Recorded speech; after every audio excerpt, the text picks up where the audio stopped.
Beaux-arts pour le 7e art. Moi, je viens plutôt du théâtre et des arts plastiques, et c'est vrai que si j'ai décidé d'être cinéaste, c'est justement parce que je n'avais aucune légitimité à cet endroit, et qu'il y a peut-être dans la candeur d'un regard artistique qui connaît aucune grammaire, il y a une expérience de liberté en tant qu'artiste qui est passionnante à conquérir. Conte fantastique assurément, puisque le pari du film, c'était justement d'utiliser la distanciation de la fiction et du conte de surcroît pour permettre de poser un regard différent sur une actualité cruelle avec laquelle on n'a aucune distance. Et du coup, le conte dicte tout. Et étrangement, c'est dans l'artifice qu'on parvient à sentir le réel, selon moi. En tout cas, c'est l'expérience qu'essaye de donner le film. Film politique, assurément, parce que l'esthétique est toujours la traduction formelle d'un choix politique. Et en l'occurrence, sur ce film a été dicté par l'urgence de la crise migratoire en Méditerranée. Et du coup, la forme du film s'est adaptée et aux propos politiques et aussi à l'urgence politique de le faire. L'humanité, assurément, parce que l'humanité contient en soi l'idée même de barbarie.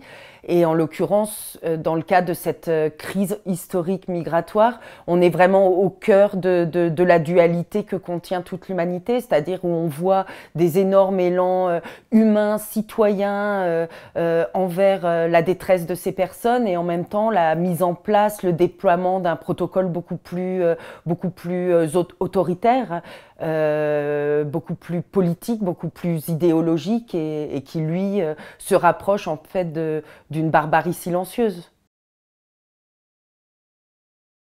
Composition, parce que l'approche de ce personnage, il est complètement artificielle. L'actrice Yi Yang est absolument aux antipodes de la personnalité du personnage de Dai. Après, l'approche du film, comme il y avait une partie, on va dire, de fiction classique et une partie plus improvisée où on rentre en interaction avec le réel.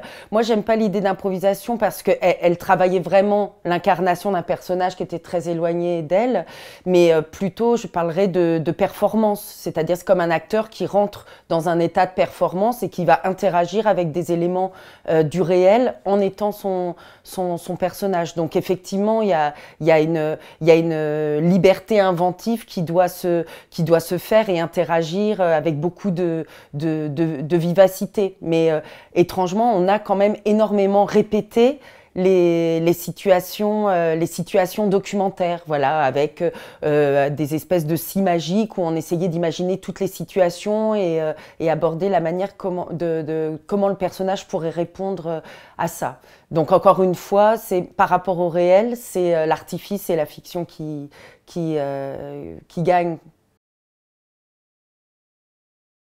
Alors, les 3 bonnes raisons d'aller voir le film. La première, ce serait se donner la possibilité de sentir l'actualité autrement, par une approche différente, et de découvrir peut-être une manière inédite de regarder cette actualité.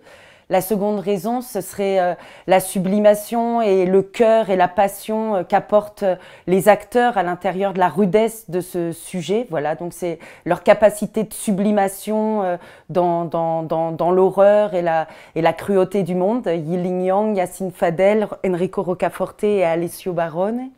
Et la troisième raison, c'est que à l'intérieur, on a tous tenté de trouver une recette pour survivre à la violence du monde.